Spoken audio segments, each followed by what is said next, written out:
Hello, my name is Helena Kaufman, and today we have Dr. Moondust, cancer biologist and founder of Moondust Cosmetics with us.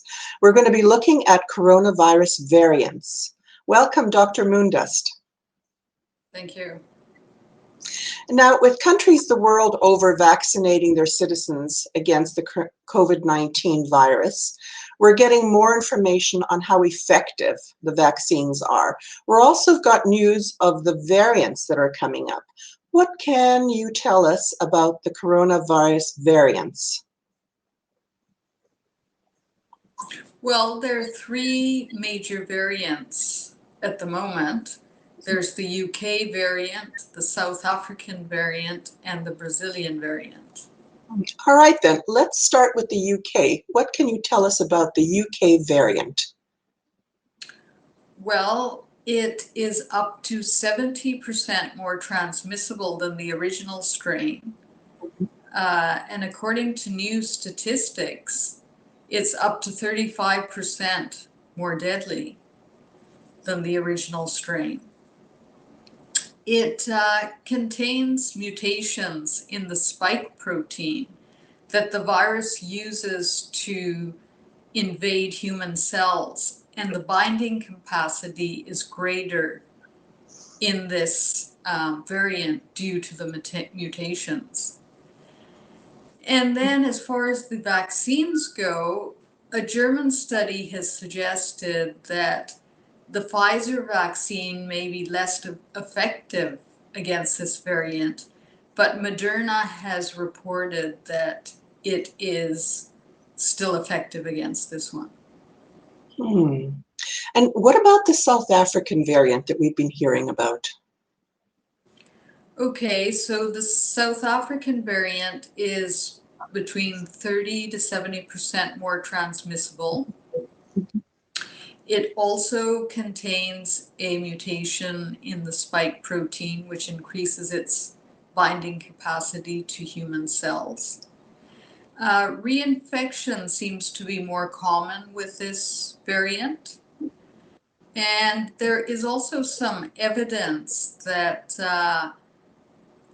it may be able to evade an immune response that's created by previous infection or vaccines more effectively. Now, as far as the vaccine manufacturers go,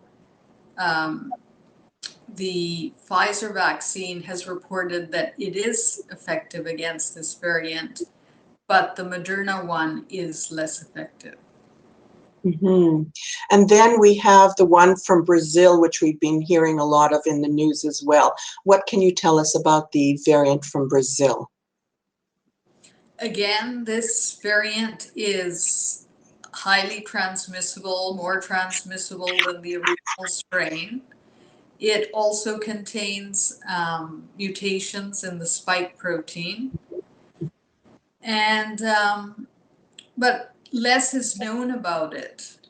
But one rather interesting point about this one is that it's quite prevalent in the Amazon region of Brazil, especially among indigenous populations, where up to 50% of people are testing positive.